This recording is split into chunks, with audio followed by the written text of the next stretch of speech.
শেষ যে বিষয়টি বলবো যে কুরবানির পশু অনলাইনে অনেকে ক্রয় করছেন, এটা জায়েজ কিনা?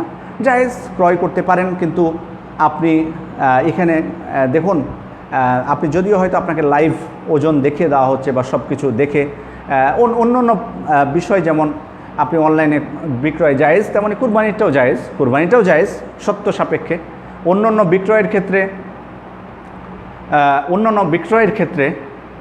অন্যান্য পণ্য ক্রয় বিক্রয় করা যেমন জায়েজ নেটে অনলাইনে, তেমন এটিও জায়েজ, কিন্তু সত্য সাপেক্ষে, যাতে কোনো প্রকার গড়ার না থাকে, অস্পষ্টতা না থাকে, কোনো ঝামেলা না হয়। সুতরাং প্রতারণার শিকার যাতে আপনি না হয়, এটা আপনার দায়িত্ব। আপনি দেখা যাচ্ছে যে নির্ভর করে আপনি নিয়ে নেন কত কেজি, 25 মণ, আমি পাঠিয়ে দিলাম, আপনি টাকাও দিয়ে দিলেন, পরে এসে দেখে যে মিথ্যা কথা বলেছে। তো ধোঁকার শিকার যদি আপনি হন, সেটা আপনার বিষয়। আপনি তদন্ত করে সব কিছু করে ভালোভাবে ভিডিওতে দেখে ভালোভাবে বিশ্বস্ত হলে সব কিছু যদি আপনাকে সঠিক তথ্য দিয়ে হয়, তাহলে আপনি নিতে পারেন, কোনো সমস্যা নেই। অনেকে বলেছেন যে অনেকে নিজে জবাই করে না, জবাই করে বাড়িতে গোস্ত দিয়ে যায়। আসলে এটা হচ্ছে ইবাদতটা আপনি নিজে করার চেষ্টা করবেন।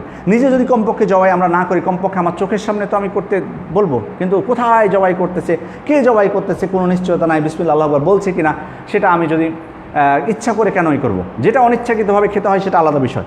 সুতরাং আপনি কুরবানির পশু আপনার নিজের আয়ত্তে নিয়ে এসে নিজে জবাই করবেন, না পারলে কাউকে দিয়ে জবাই করবেন, আপনার চোখের সামনে কমপক্ষে করবেন। তাহলে আপনার যেটা আত্মতৃপ্তি, ইবাদতের মাধ্যমে যে একটা তৃপ্তি আসবে, আত্মপ্রশান্তি আসবে, সেটা আসবে, না হলে তো আসবে না।